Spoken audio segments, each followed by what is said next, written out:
ආයුබෝවන් දරුවනේ අද අපි සෞඛ්‍ය හා ශාරීරික අධ්‍යාපන විෂය 7 ශ්‍රේණියේ දරුවන් වෙනුවෙන් තමයි වීඩියෝ පාඩමක් කරන්න බලාපොරොත්තු වෙන්නේ. විශේෂයෙන් මේ පාඩම කරන්න අවස්ථාව උදා කරගත්තේ 2025 වර්ෂයේ 3 වන වාර විභාගයට ඔබ මුහුණ දෙන ඉදිරි දිනකදී ඒ සඳහා ඔබට විභාග ප්‍රශ්න පත්‍රයේදී ලැබෙන ප්‍රශ්න රටාවන් සහ විෂය කරුණු පිළිබඳව මතක් කිරීම තමයි මේ වීඩියෝ පාඩමේ මගේ ප්‍රධාන අරමුණ. එහෙමනම් අපි ඒ අදාළ ප්‍රශ්න රටාවන් සඳහා යොමු වෙමු. එහෙමනම් ඔන්න ඔබට පළවෙනි ප්‍රශ්නය මම තිරේ දක්වලා තියෙනවා. අපවට සිටින නොයෙකුත් පුද්ගලයන් සහ කණ්ඩායම් අයත් පරිසරය හඳුන්වන්නේ අපි දන්නවා අපේ වටා පිටාවට අපි කියන්නේ අපේ සමාජය කියලා. එහෙනම් මේ කණ්ඩායම අයිති වෙන්නේ සමාජීය පරිසරය කියන කණ්ඩායමට. එහෙනම් අපිට පළවෙනි පිළිතුර දෙන්න පුළුවන් සමාජීය පරිසරය කියලා. හොඳයි. දෙවෙනි ප්‍රශ්නයට අපි යමු. ඔබ පාසලේදී ආදරය හා සුරක්ෂිතභාවය ලබා දෙන පුද්ගලයෙකු වන්නේ. පාසලේදී ආදරය හා සුරක්ෂිතභාවය ලබා දෙන පුද්ගලයෙක් ගැන තමයි කතා කරන්නේ. එතකොට පිළිතුරු වල තියෙනවා විදුහල්පතිවරයා, හෙදිය, පොලිස් නිලධාරියා. එතකොට පාසලේදී අපිට හම්බෙන්නේ විදුහල්පතිවරයා. එහෙමනම් මේ සඳහා පළවෙනි පිළිතුර විදුහල්පතිවරයා කියන පිළිතුර අපිට ලබා දෙන්න පුළුවන්. හොඳයි. ඊළඟට තුන්වෙනි ප්‍රශ්නය නිවැරදි ඉඳ ගැනීමක ඇතිවන වාසියකි. ඒ කියන්නේ නිවැරදිව ඉඳ ගැනීමේ ඉරියව්ව පුරුදුලා අපි ඉඳ ගැනීම භාවිත කරොත් අපිට ලැබෙන වාසියක් මොකක්ද කියලා අහනවා. ඒ යටතේ ඔන්න අපිට දීලා තියෙනවා ශාරීරික අපහසුතාවක් දැනීම. වාසියක් නම් අපහසුතාවක් දැනෙන්න විදියක් නැහැ. ශාරීරික පහසුතාවක් දැනීම අපිට පහසුතාවක් දැනෙන්න පුළුවන්. ඊළඟට අභ්‍යන්තර ඉන්ද්‍රියන් වල පීඩා ඇති වෙන්නත් බෑ. එහෙනම් අපිට මේ සඳහා දෙවන පිළිතුර ලබා දෙන්න පුළුවන්. හොඳයි.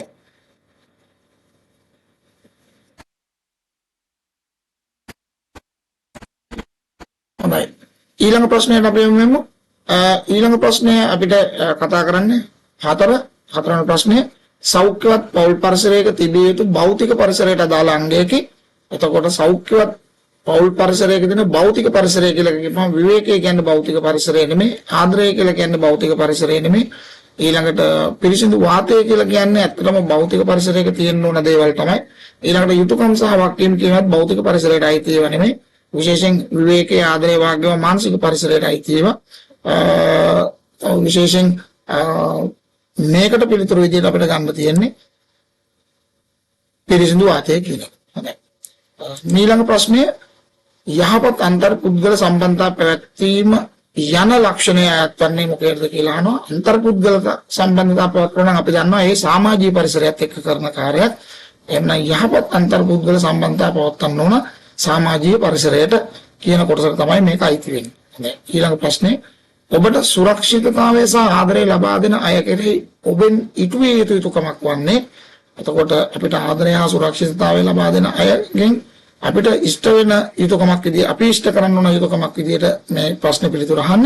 එතකොට මේකේ තියෙනවා පළවෙනි පිළිතුර අන්‍යයන්ට ආදරය හා සුරක්ෂිතතාවය ලබා දීම, සම විටම අන් අය විවේචනය කිරීම, ඒ වගේම පොදු දේපල ආරක්ෂා නොකිරීම, ඒ වගේම අසල්වාසීන් සමග සුහද නොවීම. අපි දන්නවා 2, 3, 4 කියන පිළිතුරු වල තියෙන ඒවා අපි විසින් යුතු කරන්න යුතුකම් නෙමෙයි. එහෙනම් යුතුකමක් හැටියට අපිට යුතු කරන්න තියෙන්නේ අන් අයට ආදරය හා සුරක්ෂිතතාවය ලබා දීම කියන පිළිතුර. හොඳයි. එහෙනම් අපි යමු ඊළඟ ප්‍රශ්න කිහිපයට. නම් 7 වෙනි ප්‍රශ්නේ ඔන්න ඔබට ලැබෙනවා සුවසන පද්ධතිය ආශ්‍රිත රෝගයකි. එතකොට අපි දන්නවා කම්බුල්ගාය, දියවැඩියාව, මුත්‍ර ප්‍රදාහ, ක්ෂය රෝගය තමයි අපිට විශේෂයෙන් සුවසන පද්ධතිය ආශ්‍රිතව ඇති වෙන රෝගයක් විදිහට අපිට ගන්න පුළුවන්. අපි ඊළඟ ප්‍රශ්නයට ඉදිරි රූපයේ දැක්වෙන්නේ ඉඳගැනීමේ ඉරියව්ව සම්බන්ධ නිවැරදි ඉරියව්ව සම්බන්ධව නිවැරදි වන්නේ මොකක්ද කියලා අහනවා. අපි දන්නවා මේකේ ඒ රූපය වැරදි. එහෙනම් B රූපය තමයි නිවැරදි ඉරියව් වලින් සිටින්නේ. එහෙනම් අපිට ඒ සඳහා භාවිතා කරන්න පුළුවන් මෙන්න මේ 4 වෙනි පිළිතුර. A ඉරියව්ව වැරදි, B ඉරියව්ව නිවැරදි කියන පිළිතුර අපිට මේ සඳහා භාවිතා කරන්න පුළුවන්. ඊළඟ ප්‍රශ්නය වෙත යමු. වොලිබෝල් ක්‍රීඩාවේ ශිල්පීය දක්ෂතාවයක අපි දන්නවා වොලිබෝල් ක්‍රීඩාවේ තියෙන දක්ෂතා අපි අඳුරනවා පිරිනැමීම, ලබා ගැනීම, එසවීම, ප්‍රහාරය, වැළැක්වීම, පිටිය රැකීම ආදී වගේ ශිල්පීය දක්ෂතාවයන් තමයි තියෙන්නේ. මේකට අනුව ශිල්පීය දක්ෂතාවයක් විදිහට අපිට ගන්න පුළුවන් ප්‍රහාරය කියන එක. හොඳයි. අපි ඊළඟ ප්‍රශ්නය වෙත යමු. ඊළඟ ප්‍රශ්නේ කියන්නේ 10 වෙනි ප්‍රශ්නේ පහර ආහාර වලින් මහා පෝෂක අඩංගු ආහාර කාණ්ඩය වලින් මොකද්ද කියලා අපෙන් අහනවා. එතකොට අපි දන්නවා මේ දීලා තියෙන පිළිතුරු වල මහා පෝෂක කියලා කියන්නේ කාබෝහයිඩ්‍රේට්, ප්‍රෝටීන්, තෙල් සහ මේදේ අඩංගු ආහාර. එහෙනම් මේ දීලා තියෙන පිළිතුරු වලින් අපිට බත්, පරිප්පු මස් කජු වගේ මේ පිළිතුරේ තියෙනවා කාබෝහයිඩ්‍රේට් ප්‍රෝටීන් තියෙනවා ඊට පස්සේ තෙල් වර්ග තියෙනවා ඊළඟට මේ කජු වල එහෙම වැඩිපුර තියෙන මේද එහෙනම් අපිට කිසි කරදරයක් නැතුව මේ පිළිතුර දෙන්න පුළුවන් හැබැයි අනිත් පිළිතුරුත් අපි සංසන්දනය කරලා බැලුවොත් මේකේ වට්ටක්ක තියෙනවා ඒවා විටමින් සහිත ආහාර මේකෙත් තියෙනවා පළතුරු ඒවා විටමින් සහිත ආහාර ඊළඟට මේකෙත් තියෙනවා පළතුරු ඒවා විටමින් සහිත ආහාර නිසා එතකොට මහා පෝෂක අන්තර්ගත වෙන්නේ පළවෙනි පිළිතුරේ හොඳයි දෙවෙනි ප්‍රශ්නයට අපි යමු දෙවෙනි ප්‍රශ්නය කියන්නේ දෙවෙනි මේ 11 වෙනි ප්‍රශ්නයට අපි යමු එතකොට 11 වෙනි ප්‍රශ්නයේදී අපිට කියන්නේ ආහාර පිරමීඩයට අනුව දිනකට ආහාර පංගු 3ත් 5ත් අතර ප්‍රමාණයක් ගත යුතු ආහාර කාණ්ඩය වන්නේ එතකොට අපි දන්නවා ඒ සඳහා වැඩිපුරම අපි 3ත් 5ත් කාණ්ඩයට අයිති වෙන්නේ එළවලු කියන පිළිතුර එhmenan එළවලු සහ වේලී ආහාර තමයි අපිට 3ත් 5ත් කාණ්ඩය අතරේ ලබා ගන්න ඕන ආහාර කාණ්ඩය විදිහට නම් කරන්න පුළුවන්. අපි යමු ඊළඟ ප්‍රශ්නෙට. ඊළඟ ප්‍රශ්නේ කියන්නේ මස් මාළු බිත්තර කරවල යන ආහාර වර්ග වල වැඩිපුර අඩංගු වන්නේ මොනවද කියලා අහනවා. අපි දන්නවා වැඩිපුර අඩංගු වෙන්නේ මේ ආහාර වල ප්‍රෝටීන්. එහෙනම් අපිට පළවෙනි පිළිතුර දුන්නේ නැකේ ප්‍රෝටීන්. ඊළඟ ප්‍රශ්නේ ගලගන්නේ ඇතිවීම වැළැක්වීම සඳහා අප ගන්නා ආහාරයේ අඩංගු වෙන්න ඕන ගලගන්නේ කියන රෝගය ඇති වෙන්නේ නැත්නම් අයඩින් න්‍යූනතාවය නිසා. එහෙනම් මේ කියන පිළිතුර වලින් අපි දන්නවා දෙවෙනි පිළිතුරේ තියෙනවා අයඩින් අඩංගු ආහාර ගන්න ඕනයි කියලා. එහෙනම් අපිට දෙවෙනි පිළිතුර ලබා දෙන්න පුළුවන්. අපි යමු ඊළඟ ප්‍රශ්නෙට. ඊළඟ ප්‍රශ්නය කියලා කියන්නේ මෙම රූපේ දැක්වෙන පරීක්ෂණය මේ තියෙන්නේ මේක නම්‍යතාවයේ සම්බන්ධව පරීක්ෂණයක්. එතකොට මේක අපේ පොතේ තියෙනවා. මෙම රූපේ දැක්වෙන පරීක්ෂණය මගින් මැනීමට බලාපොරොත්තු වෙන ශාරීරික යෝග්‍යතාවය මොකක්ද කියලා අපෙන් අහනවා. එහෙනම් අපේ ශාරීරික යෝග්‍යතාවය විදිහට අපිට නම් කරන්න පුළුවන් නම්‍යතාවය කියලා. ඊළඟට අයහපත් චිත්ත වේගයක් ඇති වූ විට නොකල යුතු දෙයක් වන්නේ. එතකොට අයහපත් චිත්ත වේගයක් ඇති වුනහම අපි කරන්න ඕන දේවල් තමයි මේ අවස්ථාව මග හරින්න පුළුවන්.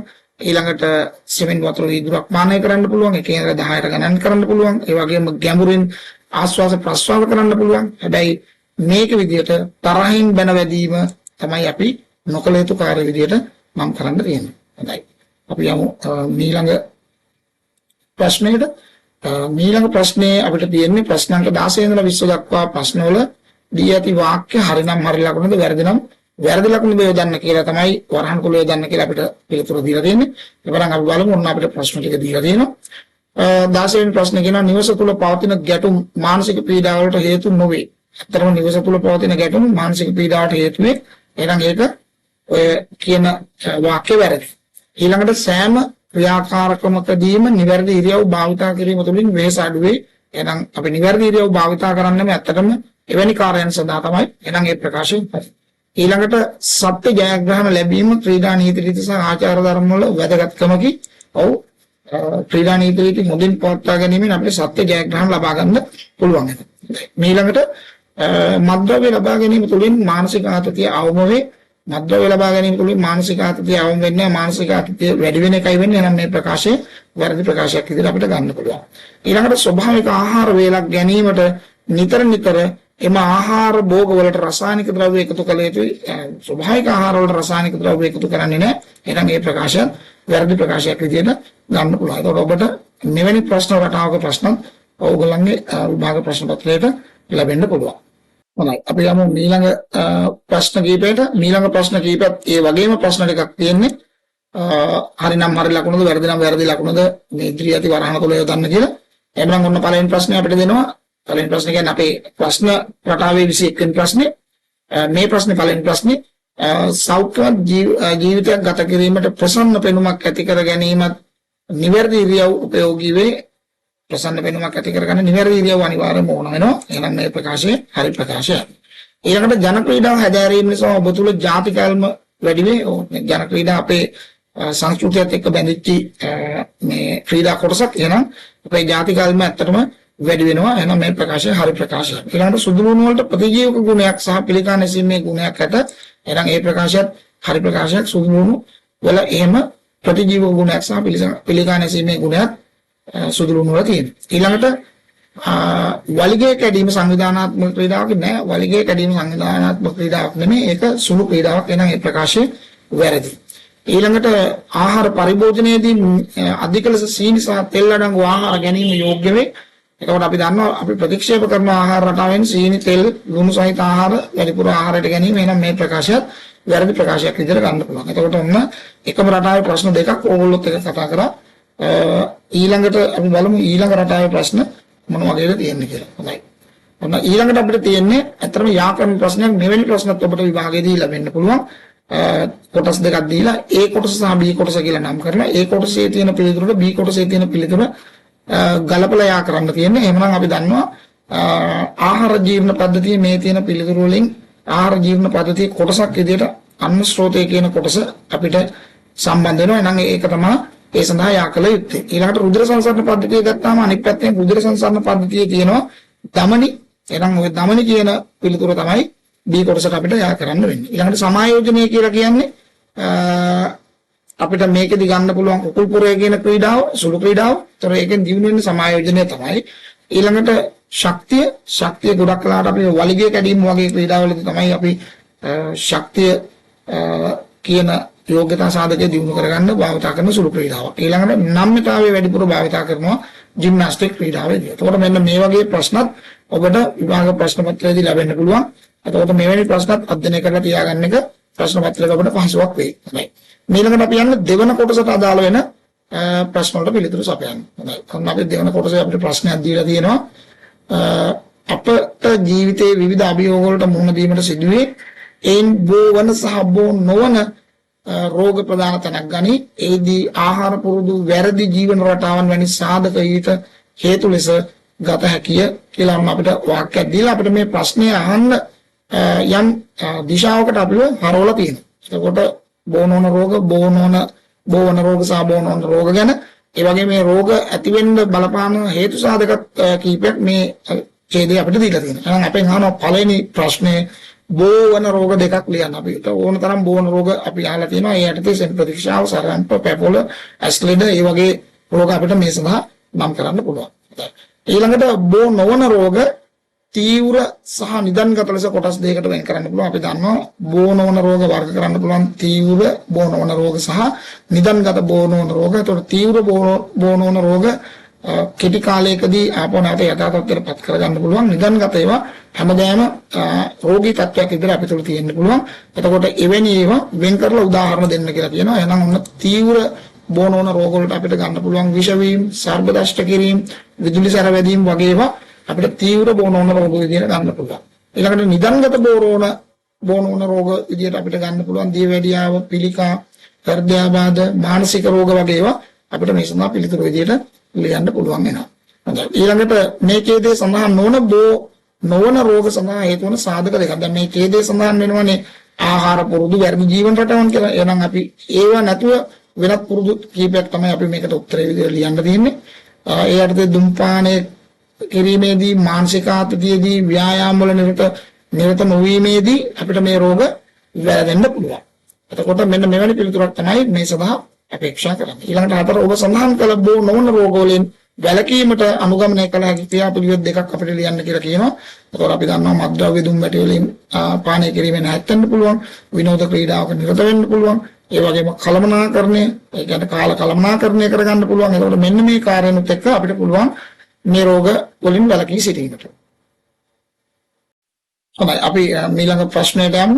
ඊළඟ ප්‍රශ්නේ අපිට කතා කරන්න තියෙන්නේ එදිනදා ජීවිතයේදී දිවීම, පැනීම, විසිකිරීම මෙන්ම ස්වභාවික ක්‍රියාකාරකම් වලද නිරත වීමට සිදුවේ. ඒ යටතේ අපෙන් අහනවා පළවෙනි එක මලල ක්‍රීඩාවේ ඔබට ඉදිරිපත් ක්‍රියා හැකි විසිකිරීම ඉසව් තුනක් ලියන්න කියලා කියනවා. අපි දන්නවා යගුලිය, කවපෙත්ත, හෙල්ල වගේ ඉසව් තමයි මේ සඳහා භාවිතා කරන්නේ. එතකොට ඔන්න මම ඉතින් ඔබට අදාළ පිළිතුරු දක්වලා තියෙනවා. ඊළඟට පැනීම් ඉසව්වක ප්‍රධාන අවධි තුන සඳහන් කරන්න කියලා කියනවා. අපි දන්නවා පැනීම් ඉසව්වක තියෙන ප්‍රධාන අවධි තුන ඉපිලීම, ගුවන්ගත වීම සහ පතිත වීම කියන අවධි තුන. තාම සරල උත්තර මේවට දෙන්න තියෙන්නේ. එතකොට ඊළඟ එක තුන්වෙනි ප්‍රශ්නේ අපිට අපෙන් අහනවා ඇවිදීම සහ දිවීම අතර වෙනස කෙටියෙන් පැහැදිලි කරන්න කියලා. අපි දන්නවා ඇවිදීමකදී අනිවාර්යයෙන්ම එක් පාදයක් පොළවේ ස්පර්ශ වෙලා තියෙන්න ඕන. දිවීමකදී එක් අවස්ථාවකදී පාද දෙකම පොළවෙන් උඩ තියෙන අවස්ථාවක් තියෙනවා. එතකොට මෙන්න මේ දෙක තමයි අපිට වෙනස්කම් විදියට සලකන්න තියෙන්නේ. එතකොට මම ඔබට මේ අදාළ දුර ඉතිරිය දක්වලා තියෙනවා. එහෙනම් අපි යමු ඊළඟ ප්‍රශ්නයට. ඊළඟ ප්‍රශ්නේ අපිට ලැබෙන්නේ අප ලබා ගන්න ආහාර වලින් කුසගින්න නිවන වාසයේම කායික මානසික යහපැවැත්මද ඇති කරයි. එම නිසා නිවැරදි ආහාර රටාවක් පවත්වාගෙන යාම කළ යුතුයි. නම් ආහාර පාඩුවෙන් අපිට ලැබිච්ච ප්‍රශ්නයක් මේ තියෙන්නේ. ඒ යටතේ අපෙන් අහනවා පළවෙනි ප්‍රශ්නේ ආහාර වලින් ලැබෙන පෝෂක පදාර්ථ වෙන් කළ හැකි ප්‍රධාන ක්‍රම දෙක නම් කරන්න කියලා. අපි දන්නවා මහා පෝෂක සහ සුද්ධ පෝෂක කියන කොටස් දෙකට අපිට වෙන් කරන්න පුළුවන්. ඒ යටතේ මහා පෝෂක විදිහට අපි ගන්නවා කාබෝහයිඩ්‍රේට්, ප්‍රෝටීන්ස්, තෙල් සහ මේදේ කියන කොටස් ටික. සුද්ධ පෝෂක වලට අපි ගන්නවා විටමින් සහ khනිජ ලවණ කියන පෝෂක ටික. හොඳයි. ඊළඟට අපෙන් අහනවා ආහාර වලින් ශරීරයට ලැබෙන ප්‍රයෝජන තුනක් ලියන්න. අපි දන්නවා එකක් ශක්තිය ලබා දීම, අනිත් එක ශරීර වර්ධනය කර ගැනීම, අනිත් එක ශරීරයට ආරක්ෂාව සැපයීම. මෙන්න මේ කියන ප්‍රයෝජන තුන තමයි ආහාර වලින් අපිට ප්‍රධාන වශයෙන් ලැබෙන ප්‍රයෝජන විදිහට සටහන් කරන්න තියෙන්නේ. හොඳයි. ඊළඟ ප්‍රශ්නේ අපිට කියනවා වෙළඳපොළෙන් ආහාර මිලදී ගැනීමේදී සැලකිලිමත් යුතු කරුණු 5ක් දක්වන්න කියලා කියනවා. ඒත් අපි දන්නවා ආහාරයක නිෂ්පාදන දිනය බලන්න ඕන, කල්ලිකුත් වීමේ දිනය බලන්න ඕන, ඊළඟට ඇසුරුම පිළිබඳව බලන්න ඕන, ඊළඟට යොදලා තියෙන වර්ණකාරක, රසකාරක වගේ දේවල් කොච්චර අඩංගු වෙලා තියෙනවද කියලා අපි බලන්න ඕන. ඊළඟට මේක ප්‍රමිති ලාංඡනයේ දිහා බලන්න SLS ලාංඡනයේ තියෙනවද කියලා. ඊළඟට මේකේ තියෙන අලුත් බව බලන්න ඕන. ඊළඟට මේක අපේ පවුලට ගැලපෙනවද කියලා බලන්න ඕන. ඊළඟට මේවා පළුදු වෙලා හිල් වෙලා කැලිලා තියෙනවද කියලා බලන්න ඕන. ඊළඟට මේක භාවිතා කරන්නේ මොන වගේ පුද්ගලින්ටද කියන ඒවා බලන්න ඕන. කුඩා දරුවන්ටද, වැඩිහිටියන්ටද, තරුණ අයටද, එහෙම කියලා අපි බලලා තමයි ආහාරයක් තෝරගන්න ඕන. එතකොට ඔන්න ඔය කරුණු ටික ඔය ප්‍රශ්නේ අපිට ගලප ගන්න පුළුවන් වෙනවා. යම් අපි ඊළඟ ප්‍රශ්නේ තියෙන්නේ ඔබට ජීවත් වීම සඳහා ඔක්සිජන් වායුව ලබා දීමත් කාබන් ඩයොක්සයිඩ් වායුව පිට කිරීමත් සිදු කරනු ලබන්නේ ශ්වසන පද්ධතිය මගිනි. එහෙනම් මේ කතා කරන්න යන්නේ පද්ධති පාඩමේ ශ්වසන පද්ධතිය පිළිබඳව. එතකොට ඔන්න අපිට ඒ සඳහා රූප සටහනකුත් දීලා තියෙනවා. එතකොට ඒකේ ABC කියලා කොටස් තුනකුත් අපිට නම් කරලා දීලා තියෙනවා. ඒකට අපෙන් අහනවා ඊයත පද්ධතියේ ABC නම් කරන්න කියලා. ඒ කියන්නේ මේ කොටස් තුන නම් කරන්න කියලා අපිට කියනවා. එතකොට ඒ යටතේ ඔන්න අපිට කොටස් තුන නම් කරන්න පුළුවන්. A කියන්නේ නාස්වරය, එතකොට B කියන්නේ ශ්වාසනාලය, C කියන්නේ පෙනහැල්ල විදිහට අපිට නම් කරන්න පුළුවන්. එතකොට ඔන්න ඔය ආකාරයේ පිළිතුරක් තමයි මේ ප්‍රශ්නෙට අපෙන් බලාපොරොත්තු වෙන්නේ. ඊළඟට කියනවා ඊට සිද්ධියේ A හා C මගින් ඉටු කරන කාර්ය බැගින් ලියන්න. අපි දන්නවා A කියන එකෙන් ඉෂ්ට කරන කාර්යය තමයි බාහිර පරිසරයෙන් වාතය ශරීර අභ්‍යන්තරයට ලබා ගැනීම. C කියන අවයව කොටසෙන් කරන්නේ වාතය වුවමාරු කිරීම. ඒ කියන්නේ ශරීරයේ ඇතුලේ තියෙන කාබන් ඩයොක්සයිඩ් වායුව එළියට යවීමත් එළියෙන් ලබා ගන්න ඔක්සිජන් වාත ශරීර අභ්‍යන්තරයට ගෙන යාමක් තමයි මේකේ ප්‍රධාන කාර්ය විදියට සලකන්නේ. ඒතර ඔය කරුණු දෙකෙන් ඔන්න ඔය කාර්ය තමයි සිද්ධ වෙන්නේ. ඊළඟට ශ්වසන පද්ධතිය ආරක්ෂාව සඳහා අනුගමනය කළ යුතු යහපත් සෞඛ්‍ය පුරුදු 4ක් ලියන්න කියලා කියනවා. ඒතකොට අපි දන්නවා අපිට ව්‍යායාම කරන්න පුළුවන්. විශේෂයෙන් දූවිලි ආශ්‍රිත පරිසරයේ ඉන්න නම් ඒක ආරක්ෂා කරගන්න අපිට මුඛාවරණ පළ දෙන්න පුළුවන්. අපිරිසිදු පරිසරයෙන් ඉවත් වෙන්න පුළුවන්. ධූමපානයෙන් වළකින්න පුළුවන්. ඊළඟට ශ්වසන රෝග ඇති අය ඉන්නවා නම් ඒ අහල පහලින් ඉවත් වෙන්න පුළුවන්. අන්න ඒ වගේ ක්‍රියාමාර්ග තමයි මේ පද්ධතිය ආරක්ෂාව සඳහා අපිට ගන්න තියෙන්නේ. හොඳයි. අපි යමු ඊළඟ ප්‍රශ්නයට. ඊළඟ ප්‍රශ්නේ අපිට දීලා තියෙන්නේ ශාරීරික යෝග්‍යතාවය යනු අප තුළ පවතින ගුණාංග කිහිපයක එකතුවකි. ඒවා දියුණු කිරීම වෙන්න මැනීමද සිදු කළ හැකි. එනම් මේ ශාරීරික යෝග්‍යතා ගුණාංග දියුණු කරගැනීම කියන පාඩමෙන් අපෙන් අහන ප්‍රශ්නයක්. ඒ අර්ථේ අපෙන් අහනවා ප්‍රශ්නයක් හොඳයි. එහෙනම් අපෙන් අහනවා මේකේ පළවෙනි ප්‍රශ්නේ ශක්තිය යනු කුමක්ද කියලා. අපි දන්නවා කිසියම් කාර්යයක් කිරීමේ හැකියාව තමයි අපිට ශක්තිය කියලා කියන්නේ. එහෙනම් එවැනි පිළිතුරක් තමයි මේ සඳහා අපිට ලබා දෙන්න පුළුවන්. ඊළඟට දෙවෙනි ප්‍රශ්නේ අපෙන් අහනවා ශක්තිය දියුණු කිරීම සඳහා කළ හැකි ක්‍රියාකාරකමක් ලියන්න කියලා. එතකොට අපි දන්නවා මෙන්න මේ වගේ සුළු ක්‍රීඩාවල නිරත වීමෙන් අපිට ශක්තිය දියුණු කරගන්න පුළුවන්. එකක් උහුලෙන් ගැලවීම කියන සුළු ක්‍රීඩාව, පැනීමේ ක්‍රියාකාරකම් වල නිරත වීමෙන්, ඊළඟ කුකුල් පුරේ වගේ ක්‍රියාකාරකමක් අපිට විස්තර කරලා ඔයගලන්ට මේකෙදි ලියන්න වෙනවා මේ ක්‍රියාකාරකම කොයි විදිහටද කරන්න කියලා. එතකොට මෙන්න මේ ක්‍රියාකාරකම් වලින් තමයි අපිට විශේෂයෙන් ශක්තිය දියුණු කරගන්න පුළුවන් වෙන්නේ. ඊළඟට කියනවා වේගය මැනීම සඳහා භාවිතා කළ හැකි පරීක්ෂණයක් විස්තර කරන්න කියලා. එතකොට අපි දන්නවා මේ වේගය මැනීම සඳහා භාවිතා කරන පරීක්ෂණයක් විදිහට මීටර 60 දිවීමේ පරීක්ෂණය භාවිතා කරනවා. එතකොට මීටර 60 දිවීමේ පරීක්ෂණය කරන ආකාරය පිළිබඳ පුරා විස්තරයක් ඔබ නිවැරදිව මේ ප්‍රශ්නෙට ලියපුවම මේකේ සම්පූර්ණ ලකුණ ඔබට ලබා ගැනීමේ හැකියාව තියෙනවා. ඊළඟ ප්‍රශ්නයට අපි යමු. ඊළඟ ප්‍රශ්නය කියලා කියන්නේ ශාරීරික යෝග්‍යතාවය යනු අනවශ්‍ය වේශයටපත් නොවී කාර්යය සාර්ථකව ඉටු කර ගැනීමේ හැකියාවයි වේගය එවැනි යෝග්‍යතා සාධක වලින් එකක්. ඊළඟට කියනවා ඉහත ඡේදයේ සඳහන් සාධක හැර වෙනත් යෝග්‍යතා සාධක තුනක් නම් කරන්න. ඔය ඉස්සලා පාඩමේම කොටසක් තමයි මේ තියෙන්නේ. එතකොට ශක්තිය, නම්‍යතාවය, සමායෝජනය, දැරීමේ හැකියාව වගේ ඒවා තමයි අනිකුත් යෝග්‍යතා සාධක විදිහට අපිට නම් කරන්න පුළුවන් වෙන්නේ. ඊළඟට වේගය දියුණු කිරීමට කරන්න පුළුවන් ක්‍රියාකාරකම් කීපයක් අපිට ලියන්න කියලා කියනවා. එතකොට අපිට පුළුවන් ෂටල් රන් රිලේ එකක් දුවන්න, ෂටල් රිලේ එකක් දුවන්න, ඊළඟ මාළු දල එලීම වගේ සුළු ක්‍රීඩාවක් කරන්න, අම්බිලි පැනීම වගේ මේ සුළු ක්‍රීඩාවක් කරන්න. එතකොට මේ වලින් විශේෂයෙන් දියුණු වෙන්නේ වේගය සම්බන්ධ සුළු ක්‍රීඩා තමයි මේ ඔය නම් කරලා තියෙන්නේ. ඒතකොට මේ ක්‍රියාකාරකම් කරපුවාම ඔබට වේගය සම්බන්ධව දියුණු කර ගැනීමේ හැකියාව තියෙනවා එම යෝග්‍යතාවය. ඊළඟට සියලු යෝග්‍යතා සාධක සංවර්ධනය කර ගැනීම සඳහා එදිනෙදා කළ හැකි ක්‍රියාකාරකම් පහක්. දැන් මේ යෝග්‍යතා ඒවා සංවර්ධනය කරගන්න අපිට එදිනෙදා කරන්න පුළුවන් දේවල්. ඒතකොට වේගෙන් ඇවිදින්න පුළුවන්, සෙමින් ඇවිදින්න පුළුවන්, පිහිනන්න පුළුවන්, බයිසිකල් පදින්න පුළුවන්, කණ්ඩායම් ක්‍රියාකාරකම් වල නිරත වෙන්න පුළුවන්. අන්න ඒ වගේ ක්‍රියාකාරකම් තමයි අපිට සියලු යෝග්‍යතා සාධක දිනු කරගන්න අපිට කරන්න පුළුවන් ක්‍රියාකාරකම් විදියට නම් කරන්න පුළුවන්. ඊළඟ ප්‍රශ්නේ බලමු. එක් සමාජ ආගමික සංස්කෘතික ආර්ථික පසුබිමට ගැලපෙන ලෙස විවේකය සහ විනෝදය සඳහා නිර්මාණය වූ ක්‍රීඩා අපි හඳුන්වනවා ජන ක්‍රීඩා කියලා. හොඳයි, මේ අහන්නේ ජන ක්‍රීඩාවල නිරත වෙන කියන පාඩමෙන් ප්‍රශ්න කිහිපයක්. එතකොට මේකේ අහනවා පළවෙනි ප්‍රශ්නය ඔබ දන්නා ජන ක්‍රීඩාවල පොදු ලක්ෂණ තුනක් සඳහන් කරන්න. එතකොට අපි දන්නවා ජන ක්‍රීඩා සරලයි, සතුටෙන් සහ විනෝදයෙන් අපිට මේවල යෙදෙන්න පුළුවන්, සහභාගී වීම පහසුයි, ක්‍රීඩාවට අවශ්‍ය වන සුළු උපකරණ ප්‍රමාණයක්, තරඟකාරී බව අඩුයි, ඊළඟට කණ්ඩායම් වශයෙන් මේක කරන්න පුළුවන්, ආගමික හා සංස්කෘතික පදනමක් තියෙනවා, සෞන්දර්ය මුහුණුවරක් ගන්නවා, එකමුතු බව වගේ හොඳ ගති ලක්ෂණ අපි තුල ඇති කරනවා. ඊළඟට ස්ත්‍රී පුරුෂ ભેදයකින් තොරව මේ ක්‍රීඩාවල යෙදෙන්න පුළුවන්. ඊළඟට අන විවිධ හේතුන් මත ජන ක්‍රීඩා වර්ග කළ හැකි. එසේ ජන ක්‍රීඩා වර්ග කළ හැකි කාණ්ඩ හතරක් ලියා දක්වන්න අපිට කාණ්ඩ ගොඩාක් තියෙනවා. අපි ඒ සඳහා මෙන්න මේ පිළිතුරු භාවිතා කරන උපකරණ රහිත ජන ක්‍රීඩා, උපකරණ සහිත ජන ක්‍රීඩා, ඊළඟට යුගල ජන ක්‍රීඩා, සමූහ ජන ක්‍රීඩා, ත්‍රාසජනක ජන ක්‍රීඩා, කාන්තා ජන ක්‍රීඩා, ඊට පස්සේ ළමා ජන ක්‍රීඩා, තරුණ ජන ක්‍රීඩා, කෘෂිකර්මාන්තය ආශ්‍රිත ජන ක්‍රීඩා, නැටුම් සහිත ජන ක්‍රීඩා වගේ ක්‍රීඩා අපිට මේ සඳහා නම් කිරීමේ හැකියාව තියෙනවා. ඊළඟට අවුරුදු කාලයට ඔබට දකින්න පුළුවන් ජන ක්‍රීඩා ටිකක් නම් කරන්න කියලා කියනවා. ඒකට තියෙනවා අපි දන්නවා පංච දැමීම, රෙන්චි ඇදීම, උඩින්ද කෙලිය, එළුවන් කෑම, වලකඩු ගැසීම, කීරි තට්ටුව, රබන් ගැසීම, උන්චිලි පැදීම වගේ ක්‍රීඩා අපිට මේ සඳහා භාවිත. හොඳයි, එහෙනම් අද පාඩමේ ඔබට මතක් කරපු විෂය කර්ම සහ ප්‍රශ්න සාකච්ඡාව මම මෙතන අවසන් කරනවා. එහෙනම් තුන්වන වාරයට අදාළ විභාගයට ඔබට හොඳින් ලිවීම සඳහා මම මේ කතා කරපු කොටස් ටික දායක කරගන්න ඔබට සුබ දවසක් ප්‍රාර්ථනා කරනවා. ආයුබෝවන්.